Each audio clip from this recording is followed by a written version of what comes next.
अगर कोई लेडी रास्ते में परेशान है उसका को हेल्प करना चाहिए, ना कि उसका फायदा उठा के उसकी रेप करके उसकी इज्जत की धज्जियां उड़ा के उसको ऐसा कर दो कि लास्ट में वो लड़की सुसाइड कर ले।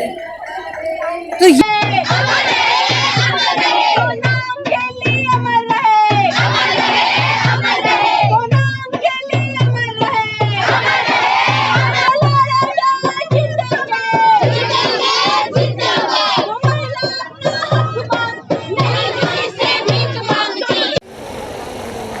नमस्कार, जनदर्शन न्यूज में आपका स्वागत है। अंतर्राष्ट्रीय महिला दिवस, हम मौजूद हैं जंतर मंतर पर, जहां अंतर्राष्ट्रीय महिला दिवस मनाया जा रहा है। कह सकते हैं देश की आजादी के 70 साल बाद भी महिलाएं सुरक्षित नहीं है, क्योंकि अगर घटनाएं लगातार देखी जाए, जो बढ़ती आपराधिक घटनाएं, वो ये साबित करती हैं कि आज भी महिलाएं अपने अधिकारों को लेकर संघर्ष कर रही हैं। जहां तक बात की जाए, सरकारें नारे लेकर तो जरूर आती हैं, बेटी पढ़ाओ बेटी बचाओ जैसे नारे हैं, लेकिन जैसी जैसी घटनाएं उन्नाव, हाथरस और प्रदेशों में महिलाओं के साथ हो रही हैं, वो जाहिर करती हैं कि महिलाएं फिलहाल तो सुरक्षित नहीं है और उनके अधिकार सुरक्षित नहीं है। नारे सिर्फ कागजी बनकर रह गए हैं, जमीनी हकीकत इससे कुछ परे दिखती है। आइए कुछ महिलाओं से बात करते हैं, उनके दर्द को समझते हैं कि आज अंतर्राष्ट्रीय महिला दिवस है, कहने का हक है और अपनी बात रखने का हक। महिलाएं अपने सशक्तिकरण के लिए आवाज उठा रही हैं, तो सरकारी जो रूल या नियम जो आते हैं, क्या वो कागज में रह गए सिर्फ बन के?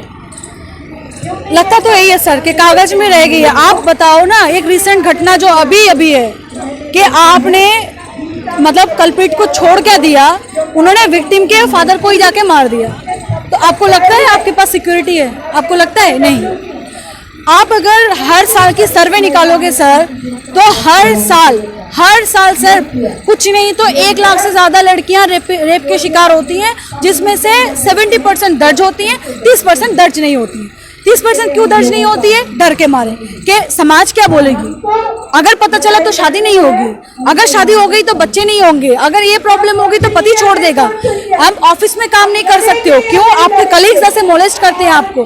तो आप ऐसी सोसाइटी में बिलोंग करते हो जिस सोसाइटी का नींव ऐसा था कि लड़कियां आंदोलन में सबसे आगे खड़ी थी, जिस सोसाइटी की नींव थी, उस सोसाइटी के लड़कियों को अगर आज भी 72 साल बाद, आज़ादी के 72 साल बाद अगर जाके उनको ये लड़ाइयाँ लड़नी पड़ती हैं कि नहीं, मुझे अपने राइट्स मुझे दो और वो यूटिलाइज करने दो, सिर्फ दो नहीं, कागज कलम पे नहीं, मुझे यूटिलाइज करने दो। आप ये नारा लगाते हो बेटी बचाओ बेटी पढ़ाओ, अरे बचाना क्यों है? किससे बचाना है? यही तो सबसे बड़ा क्वेश्चन है कि आप दरिंदे पैदा कर रहे हो देश में, नहीं ना। आप जिस माँ के पेट से कोख से जन्म लेते हो, हम भी किसी न किसी माँ के पेट से जन्म लेते हैं, तो माँ तो दरिंदा नहीं हो सकती ना। तो आपकी शिक्षा, आपका बड़ा होना, जिस तरीके से आप छोटे से बड़े हो रहे हो, ये सारी चीजें व्यक्त करती है कि आप किस तरीके से माइंडसेट लेके आप बड़े हो रहे हो। घर से शुरू होना चाहिए ये चीज कि आप इज्जत करो।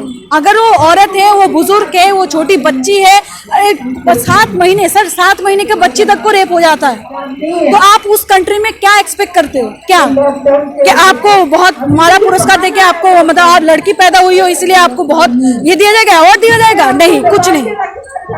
आप 18 साल होंगे, आपको शादी करा दिया जाएगा, आप वहाँ पे मैरिटल रेप की शिकार होंगी, आपके साथ डोमेस्टिक वायलेंस होंगे, आप इसी तरह अपनी जिंदगी खत्म कर लोगे। सीधी बात है। आपने आवाज उठाई, आपको जला दिया, आपने आवाज उठाई, आपको टांग दिया, आपने आवाज उठाई, आपको डिवोर्स दे दिया। तो ये चीज कब बदलेगी? बेटियों को सभी धर्मों में एक बड़ा दर्जा दिया गया है, सभी धर्मों में। तो क्या वो जमीन पर नहीं है, या एजुकेशन शिक्षा की कमी दिखती है, या तरबियत में कमी दिख रही है? सर ये होता है ना यूटिलाइजेशन। आप अपनी बेटी को ना अगर देवी दुर्गा मानोगे तो आप पूजोगे अपनी बेटी को, अगर आप अपनी बेटी को लक्ष्मी मानोगे तब भी पूजोगे अपनी बेटी को। आप अपनी बेटी को दासी मानोगे सर कि वो एक बोझ है, घर की एक बोझ है जो चूल्हा चौका तक की सीमित है, उसको पढ़ाना मतलब अपना दिमाग खराब करना, पढ़ लिख जाएगी तो आवाज उठाएगी। ये सबसे बड़ा प्रॉब्लम है हमारी सोसाइटी की। हम क्या सोचते हैं, चाहे वो किसी भी फैमिली से बिलोंग करती हो सर, अमीर गरीब मिडिल क्लास कोई भी फैमिली हो, हर जगह पे आप एक ही चीज देखोगे, अच्छा लड़की ज्यादा पढ़ लिख गई है ना इसीलिए बात कर रही है, बाबा के मुंह पे बात करी, अच्छा ज्यादा पढ़ लिख गई है। ये सवाल ही क्यों आता है? अगर एक लड़का बाप के मुंह पे बोल के जाता है कि मैं आज नाइट आउट में जा रहा हूँ, मुझे कार दे दो, तो मिल जाता है कार उसको। क्यों? तुम लड़का हो, तुम कार चलाओ, बाइक चलाओ, कुछ भी चलाओ, मुझे फर्क नहीं पड़ता। जस्ट बिकॉज आप लड़की हो आप ना कार चला सकते हो ना बाइक चला सकते हो। आप बाइक लेके कहीं पे निकलोगे, लोग ऐसे देखेंगे पता नहीं क्या अजूबा देख लिया, क्या अजूबा देख लिया। और आप जो बात कर रहे हो ना कि लड़कियों को पूजा जाता है, बस वो धर्म के बुक में ही है।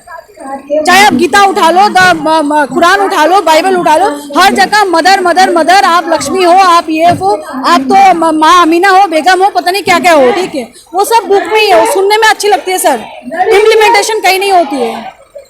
आप दिखा दो कहाँ पे इम्प्लीमेंटेशन होती है। 13% सर, 13% लड़कियों को ना इंडिया में माना जाता है कि हाँ वो वर्किंग वुमेन है, वो अच्छी जगह पे काम करती है विथ इज्जत, विथ इज्जत। बाकी आप किसी लड़की को देखो, अगर वो कॉल सेंटर में काम करती होगी ना कि हाँ भाई उसको पैसे की जरूरत है, कॉल सेंटर में जाके काम कर रही है, उनके मोहल्ले के लोग उसको जीने नहीं देंगे। अच्छा आप तो कॉल सेंटर में काम करते हो, पता नहीं क्या करते हो, नाइट ड्यूटी करते हो, पता नहीं क्या करते हो। एक लड़की एयर होस्टेस बनेगी, वो अपनी सपनों की उड़ान भरेगी वहां पे कि नहीं मैं मतलब दुनिया देखूंगा, मैं आसमान में उड़ूंगा। उस जगह पे वहां पे क्या बोला जाता है, अच्छा आपने जरूर कहीं पे कॉम्प्रोमाइज किया होगा। मैम, दलित महिलाओं पर अत्याचार बढ़ता जा रहा है लगातार, तो इसकी वजह ये भी हो सकती है बहुत सारे केसेस ऐसे हैं जो थाने तक पहुंच नहीं पाते हैं, एफआईआर दर्ज नहीं होती, तो इसकी वजह यही है कि न्याय नहीं मिल रहा होगा या दबाव में ऐसा कुछ होता है। दो ही चीज हो सकती है, दो ही चीज जो आपने बोला वो दो ही हो सकती है। इधर उनको न्याय नहीं मिलता होगा, इधर उनको वो जगह नहीं मिलती होगी, भरोसा नहीं मिलता होगा कि अगर हम जाएंगे तो हमारे साथ न्याय होगा, ये भरोसा नहीं उनको। क्योंकि अगर आप देखते हो सर के 72 साल हो गए आजादी को, आज भी छूत अछूत, जात पात, ऊंच नीच, धर्म सबके चोचले पड़े हैं, तभी ये देश आगे नहीं बढ़ रहा है।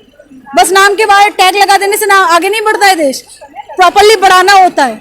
अगर देश आगे बढ़ी होती तो इतने प्रॉब्लम से क्यों होती, आंदोलन क्यों होता। और देश तो नहीं कर रहा है, जो प्रोग्रेसिव देश है वो तो नहीं कर रहा है आंदोलन। उनको जिसमें प्रॉब्लम था उन्होंने आंदोलन किया, खत्म हो गया। हमारे प्रॉब्लम खत्म ही नहीं होते, इनके सोल्यूशन ही नहीं निकलते। चाहे कितना भी गला फाड़ लो, मेरा गला सूख गया बोलते बोलते, फिर भी इनका कोई सोल्यूशन नहीं निकलता। 1 साल से बोल रहे हैं, आप यूट्यूब में चिल्ला रहे हो, आप फेसबुक में चिल्ला रहे हो, हम बस चिल्ला ही रहे हैं सर, और जो सुनने वाले हैं वो कानों में डाल के बैठे हुए हैं। मैम, सरकार तो बड़ा नारा लेकर आई थी कि महिलाएं सुरक्षित रहेंगी, महिलाओं का विकास होगा, बेटियां पढ़ेंगी, बेटियों को बचाएंगे, बेटियों को ऊपर ले जाएंगे। लगातार प्रधानमंत्री भी हमारे हर स्पीच में उनका ही मसला रहता है, तो क्या जमीन पर वो चीजें नहीं फॉलो कर पा रहे हैं? सर जमीन पर होती तो हम यहाँ जमीन पे नहीं बैठते, सीधी सी बात है। अगर ये जमीन तक होती तो हम जमीन पे बैठे नहीं होते और नारा नहीं लगा रहे होते, तो जमीन पे नहीं हो रही है, जिसके लिए हम चिल्ला चिल्ला के आखिरी सांस तक चिल्लाएंगे। जब तक इसका इम्प्लीमेंटेशन सही से नहीं होगा तो ऑब्वियसली ये चीज जमीन तक नहीं हो रही है। आखिरी सवाल ये कि आज अंतर्राष्ट्रीय महिला दिवस है, आपका हक है, आपका अधिकार है बोलने का, हालांकि रोज है, आज ज्यादा इसलिए क्या संदेश देना चाहेंगी? क्योंकि जब महिला दिवस मनाना कोई बात नहीं है, हल निकलने के मसले हैं। बिल्कुल हल निकलने के मसले हैं। मैं अभी यहाँ पे जब मैं स्टेज पे थी तभी मैंने एक बात बोला, मैं अभी भी वही बात बोलूंगी। जब आप अंदर से नहीं बदलोगे ना, बाहर का दुनिया नहीं बदल सकता। अंदर से बदलना बहुत इंपॉर्टेंट है। हर औरत को अपने आप को पहचानना बहुत जरूरी है। आप जिस दिन पहचानोगे अपने अंदर से, वो जो मतलब निकल के आती है ना, एक धार तेज तलवार निकल के आती है अंदर से, वो निकल के जब तक नहीं आएगी तो आप पूरे दुनिया में कितने भी नारे लगा लो, कोई भी आपको होके नारा लगा दे कि मैं यहाँ पे 10 लोग बैठे, 10 लड़कियां बैठी, मैं उनका होके बोल रही हूँ, नहीं हो सकता। वो 10 लड़की और मैं 11 जन जब एक साथ बोलेंगे तभी हो सकता है। तो हर घर की हर औरत को बदलनी है, अपने वजूद को पहचानना है, अपनी जो डेफिनेशन एक औरत होने की वो समझनी है कि क्या है। भाई हमसे दुनिया है, हम नहीं रहेंगे तो दुनिया नहीं रहेगी, सीधी सी बात है। सिंपल सिंपल वर्ड, हम हैं तब आप हो, तभी इतने सारे प्रॉब्लम चल रही है या इतना सारे चीजें हो रही हैं। पृथ्वी बनी है, नेचर बना है हमसे।